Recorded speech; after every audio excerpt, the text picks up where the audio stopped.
Costly life ಅನ್ನೋದೇನಪ್ಪಾ ಅಂತಂದ್ರೆ ಆ ವ್ಯಕ್ತಿ ತನಗೆ ತಾನು ಆ, ಏನಪ್ಪಾ ಅಂತಂದ್ರೆ ಡಿಸೈನ್ ಮಾಡ್ಕೊಂತ ಲಿವಿಂಗ್ ಸ್ಟೈಲ್ ಅಂತ ಹೇಳ್ತೀವಿ. ಯಾಕೆಂತಂದ್ರೆ ಬರೋ ದುಡ್ಡನ್ನ ಪ್ರತಿಯೊಬ್ರು ಏನಪ್ಪಾ ಅಂತಂದ್ರೆ ನೆಸೆಸಿಟಿ, ನನಗೆ ಅಗತ್ಯವಾಗಿ ಬೇಕಾಗಿರೋದು, ಸ್ವಲ್ಪ ಕಂಫರ್ಟ್ಸ್ ಇರೋದು ಮತ್ತು ಲಕ್ಸುರಿ ಆಗಿರೋದು ಅಂತ ಅವರು ವಿಂಗಡಿಸ್ಕೋಬೇಕಾಗತ್ತೆ.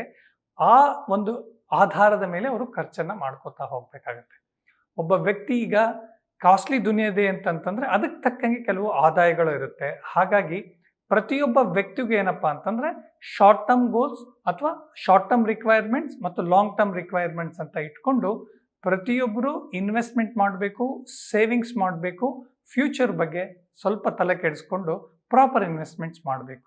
ಇತ್ತೀಚಿನ ದಿನಗಳಲ್ಲಿ ಎಫ್ ಡಿ ಮತ್ತು ಹೆಚ್ಚಿನ ಲಾಭ ತರುವಂತಹ ಹೂಡಿಕೆಗಳು, ಡೆಪಾಸಿಟ್ಸ್ ಬಿಟ್ಟು ಕೂಡ ಶೇರ್ ಮಾರ್ಕೆಟ್ ಇರ್ಬೋದು, ಮ್ಯೂಚುವಲ್ ಫಂಡ್ಸ್ ಇರ್ಬೋದು, ಕೆಲವು ರಿಯಲ್ ಎಸ್ಟೇಟ್ ಕಂಪನೀಸ್ಗಳಿರ್ಬೋದು, ಇವೆಲ್ಲವರಲ್ಲೂ ಕೂಡ ಅವಕಾಶ ಇದೆ.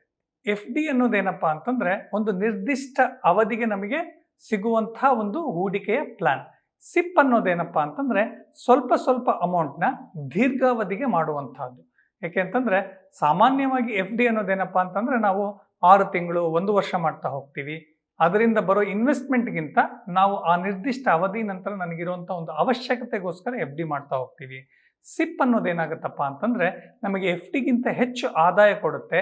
ಅದು ಒಂದು ದೀರ್ಘಾವಧಿನಂತ ಮಾಡಿದಾಗ ಏನಾಗುತ್ತಪ್ಪ ಅಂತಂದ್ರೆ ಒಂದು ದೊಡ್ಡ ಮೊತ್ತವನ್ನು ನಮಗೆ ಕೊಡುತ್ತೆ. ಹಾಗಾಗಿ ನಮಗೆ ಯಾವುದಾದ್ರೂ ಒಂದು ದೊಡ್ಡ ಗೋಲ್ ಇದ್ದಾಗ ಇದು ನಮಗೆ ಸಹಾಯ ಮಾಡುತ್ತೆ.